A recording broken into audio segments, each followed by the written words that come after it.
In today's video, I'm going to teach you how to duplicate and edit a Mailchimp email template.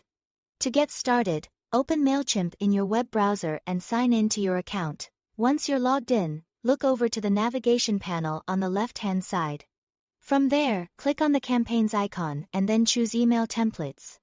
This is where Mailchimp stores the templates you can reuse and customize, so it's the right place to begin if you want to make changes without starting from scratch. Next, go to the Save tab. This section shows your custom designs and previously created templates. Take a moment to find the template you want to work with. Duplicating a template is a smart option because it lets you preserve the original version while creating a separate copy that you can safely edit for a new campaign or audience. Once you've found the design you want to copy, click the drop-down arrow next to that template.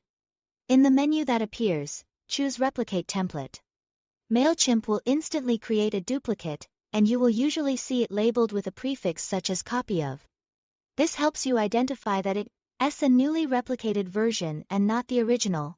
After that, rename the duplicated template, so it's easier to recognize later. You can do this by clicking the Rename button or the pencil icon.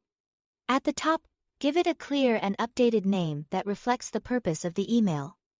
This is especially useful if you manage multiple templates and want to stay organized. Once the name is updated, open the duplicate so you can begin editing the content. To change the text, hover over any text block and click the pencil icon to open the editor. From there, type in your new copy or paste it in.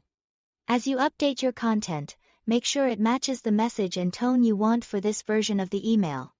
If you need to update a link, highlight the text or button you want to connect. Click the link icon, paste in the new destination URL and insert it. This step is important to double-check, especially if you are reusing a template from an older campaign. To replace an image, click the pencil icon on the image block, remove the old image, and then upload a new one or select one from your content library. Visuals can make a big difference, so be sure the image fits the updated message. As you work through the template, click Save and Close for each individual content block after making changes. When you are completely finished editing the full template, click Save and Exit to keep everything updated properly. That's all to it. Thanks for watching.